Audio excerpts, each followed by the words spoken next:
Hello, and welcome back to Ask Abby Dryer. This month, we are talking about the impossible question of when do you ask for help and when do you push through? This is especially interesting for me this week because my car broke and we had to decide if we were qualified enough to fix it ourselves.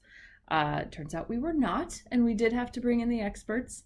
But we sat down and we talked about how do we decide? Do we try it? It sounds like it should be easy enough to fix. We did the research, we watched the videos on YouTube, yay YouTube, and figured out how to fix the car.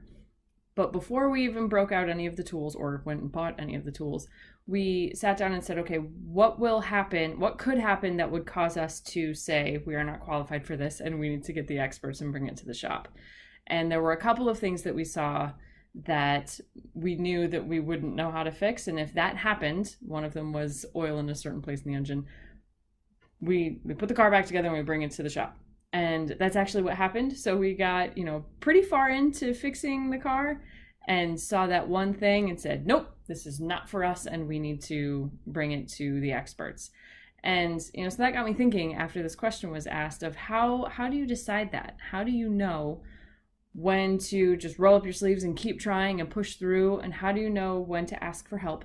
And how do you know when to, in a business context, escalate a problem? And I think a lot of that has to do with, every case is different. And I think you have to think really hard before you even start, like we did with the car. What could possibly go wrong that I know I will not know how to deal with, or I know that I'm not qualified to fix?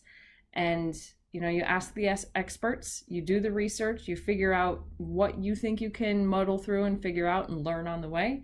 And you figure out what is just a terrible idea for you to try to do on your own. And you have to stick to that. It's really easy to, in the heat of the moment, think, no, I'll just push through. I can figure this out. This is, we're already this far into it. The opportunity cost of continuing when you're not really ready or qualified to do so versus having to, undo all of the work that you've done and have someone else start over. It's a rough call, and it's better to make the call before you're emotionally invested in the work that you're doing. So, we had a part of the engine up on top of the car and we had to put it back and take it to the shop, and it worked out better. So when you're looking at something that is going to be challenging, think about everything that could possibly go wrong and think about which things you're willing to push through and know which things you will not push through and hold yourself to that.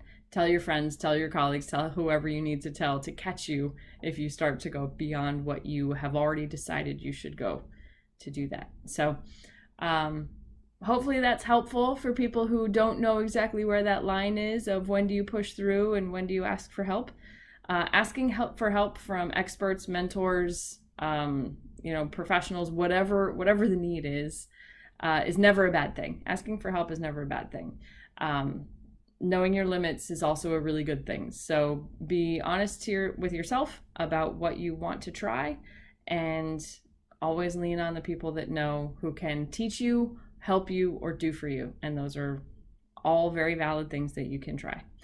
So thanks for tuning in this month, and we'll see you next month.